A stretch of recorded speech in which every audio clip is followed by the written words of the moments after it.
دعاء الليلة الثالثة من شهر رمضان المبارك، في ليلة الجمعة الأولى من شهر رمضان المبارك. اللهم إنك عفو كريم تحب العفو فاعف عنا يا الله. اللهم تقبل منا الصيام والقيام وصالح الأعمال. اللهم بلغنا ليلة القدر وأرزقنا فضلها وبركتها. اللهم اغفر لي ولوالدي وللمؤمنين والمؤمنات الأحياء منهم والأموات.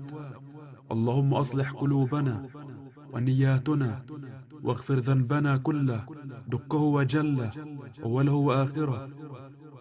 اللهم في ليلة الجمعة المباركة اللهم ارحمنا برحمتك الواسعة.